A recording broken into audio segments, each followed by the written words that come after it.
Okay, this section, we talked about exponential functions, both growth and decay yesterday. This section actually shows you how to use those functions and applying it into real life situations, which if you're ever going to buy a house, if you're ever going to buy a car, and you want to know, let's just say a house, if you know the area you're buying in is going to appreciate 3% a year, and you want to maybe hold it for 10 years, what's it going to be worth after 10 years? A car, if you're going to pay 5% interest on your loan, how much money are you going to end up paying over the course of buying the car versus being able to save up for it ahead of time and just pay cash? So this actually has a lot of practical applications when you are ready to adult at some point. Okay, so if it's something that's appreciating, an investment maybe, if you're trying to figure out how much money you're going to pay out with a 3% interest rate a year, something like that, where the value is going to be going up, you're going to use, get the right color here.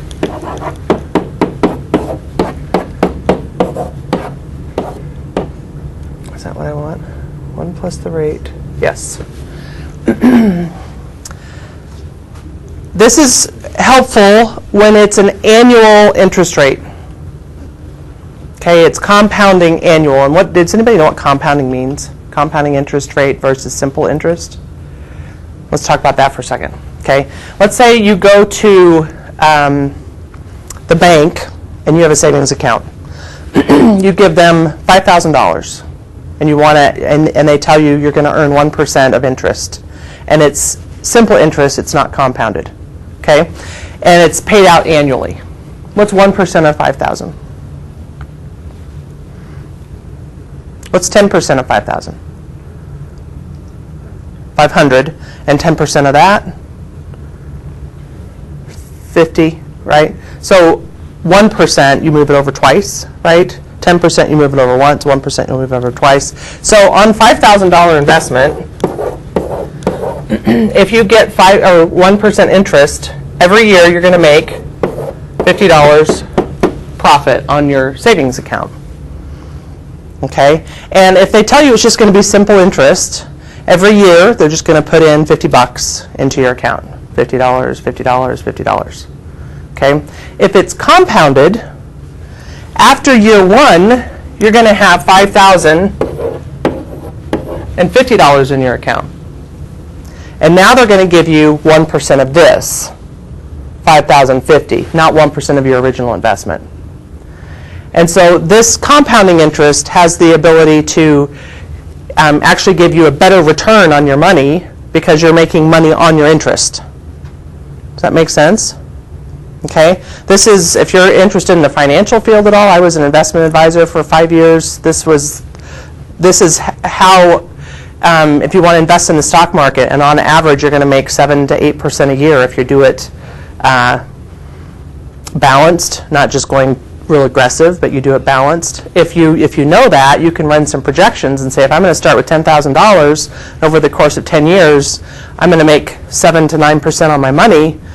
After year one, now you've got 7 to 9% additional that you're making year two, 7 to 9% on that new principal balance. Does that make sense? So you're making money on your own money. It's a great thing, compounding interest. It also can work against you. You know, if you have a car and they're charging you 3% and you don't pay it off fast, or a credit card charging you 22%, and you keep adding to that credit card, it's charging you 22% of your principal balance, not 22% of the original. You know what I mean? So it's got good things and bad things. But whenever you hear compounding interest, just think, I'm making money on my own money. Okay, year two, I'm going to make 1% of it on this, which is $50.50. So now I've just added another $50.50 to this to make it $5,100.50. And year three, I'm making even more. The interest rate didn't change. It's still 1%, but I'm making more money on my own money because it's compounding. Okay? So if you're told in a problem like this, when you're using this equation, if you're told it's compounded annually, okay, that means they're going to pay out the interest to you in your account once a year, you can use this equation. Okay? If you're told it's compounded monthly, you've got to alter this equation a little bit. And can you see the benefit of an increasing number of terms, like annual going to monthly? If it's compounded annually, they're going to pay you that 1% into your account at the end of the year. If it's compounded monthly, they're going to pay you 1/12 of that 1% every month. So you're going to earn money on your own money at a little bit of faster rate. It's not going to be a huge amount, but you're actually going to have more money after a year if they compound it monthly than if they compound it annually. Does that make sense? Sometimes CDs, if you take a CD to the bank, they'll pay the interest out after a 5-year period. It's not compounded, it's just you're making simple interest on the CD. So if, let's just use an example. I want to invest $5,000 at a rate of 5% for 10 years. And I want to figure out how much money I will have. This is compounding interest at the end of that period. Okay? All I'm going to do, this is my principal balance, what I start with. The rate always, always, always has to be converted to decimal. Okay? You're going to find yourself missing a problem because you're just going to stick 5% in for R, and it's got to be 0.05. You've got to move it over twice. Okay? So this rate is going to be 0.05. The time is in years, and it's 10. You stick that in a calculator, and it'll tell you how much your original investment of $5,000 is worth. If you didn't touch it, you just let it sit in an account earning 5% interest over the course of 10 years. Let's do it. Find a calculator.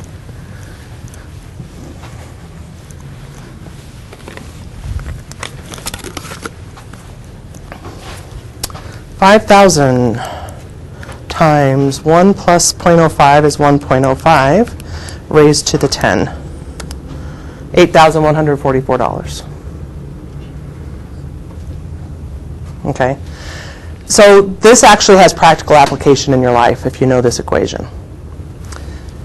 The trick comes in here is when you're told that maybe now instead of an annual compound rate, they're going to give it to you on a monthly basis, or a daily basis, or a quarterly basis. So that the equation changes just a bit.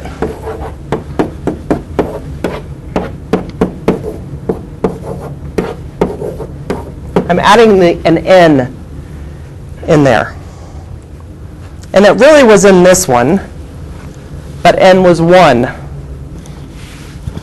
So what n stands for is the number of times it compounds in a year. When I told you it compounded annually, the number of times it compounds in a year is 1, right? So there really isn't an n in this equation. There is, but it's just replaced with the number 1. But if I tell you it's compounded monthly, how many times does a monthly compound rate happen in a 1-year period? 12. So now 12 goes here and here. If they tell you daily, what number goes to n? 365. If they tell you quarterly, what's n? How many quarters are there in a year? 4. Okay, so the only way this really changes is if it's not an annual compound rate. If it's not happening annually, if it's happening monthly or daily or quarterly, you're going to have to change n. Now, this equation also works in the sense of depreciation. Appreciation means it's gaining money. Depreciation means you're losing money. Give me an example of maybe something that depreciates over time. What's that? Car. You walk into a dealer and you buy a brand new car for $20,000. The second you drive it off the lot, it's already lost like $4,000. This is why I don't ever buy new cars, honestly. Come from the used car person. That's me. it depreciates. It's not worth, I mean, you put 1 mile on it and you've just lost value in your car. And so if you're given a depreciation rate, like if they know over time a certain car typically depreciates 3% a year, you can say, well, if I paid this much money and I got a loan, over that loan value, I could use this equation to figure out how much total money I'm out. If you finance your car, it didn't really cost you $20,000. It's going to cost you a lot more than $20,000 because you're paying interest, compounded, unfortunately. Okay, but if it depreciates, you could figure out how much total money you paid out in 5 years. And if you know your particular car, you can look it up, and they've got statistics that say maybe it depreciates 3% a year. So after 5 years, you paid $20,000. Your car now is only worth $15,000, $14,000, and you've actually paid out maybe closer to $18,000 over that course of time. So you've just lost from $18,000 down to $14,000, about $4,000 on your car. Okay, that's depreciation. Okay, the only difference with depreciation is this is now this. That's it. Okay, so the key words, if you see a word problem and it says appreciates or gains, something like that, you use this equation or this one. If it says depreciation, loses value, something like that, you're going to use one with a minus here. Okay?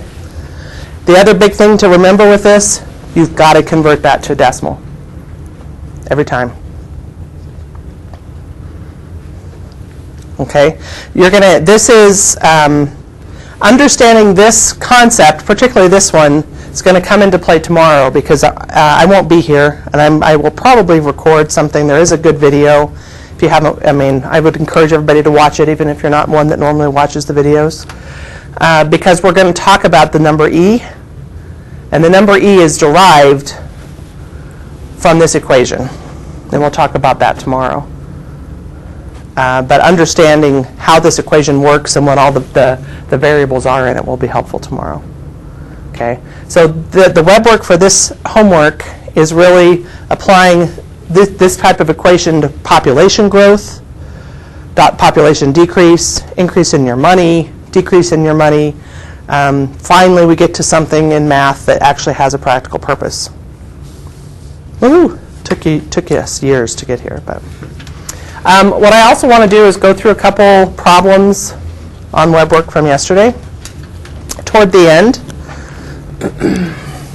And talking with several of you that had questions on a couple of them, I feel like I'm going to have to review how to find the equation of a line. This is Algebra 1 stuff.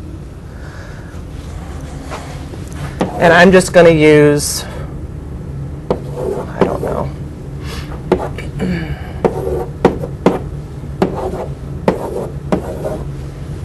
First off, how can I tell from this data set whether this is an exponential growth or a linear function? Yeah, the difference, right? The difference here is constant.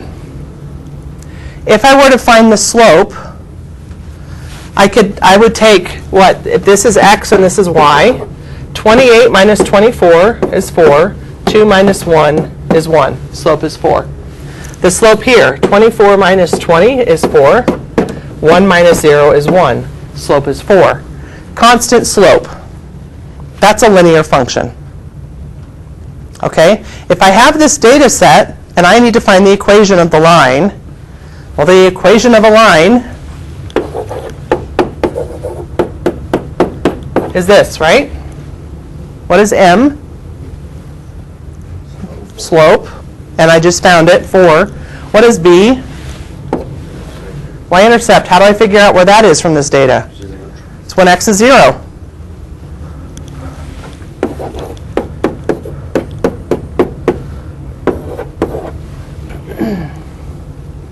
What if I didn't have this data, and I told you it was a line?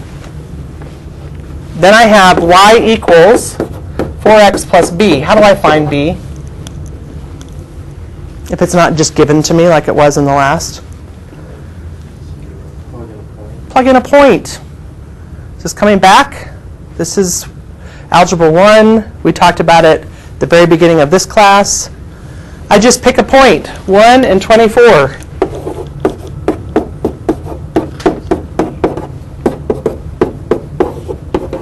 Right? Okay, so the last two problems, you're going to have to use 2 points and find the equation of a line. Hopefully that's not difficult.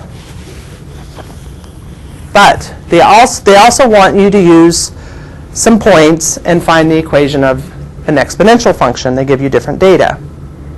Okay? Well, let's just use these 2 points. At this point, we really don't have enough data to know whether this is an exponential or a linear, just with 2 points. Okay? I think this is like the last question on WebWork where they have a graph. And it's exponential, and they also have a linear, and they give you these 2 points, and they want you to find the equation of the line and the equation of the exponential function. Okay, the equation of the line I just went through. Use these 2 points, find the slope, plug one of those points back in, solve for b, and you have the equation of the line. Now, to do the exponential, it's a little bit trickier. This is kind of the generic form of an exponential function. Okay, I'm not going to have any shifts or translations. I'm just going to use a growth function. And I have these 2 points, 1 and 24, 2 and 28.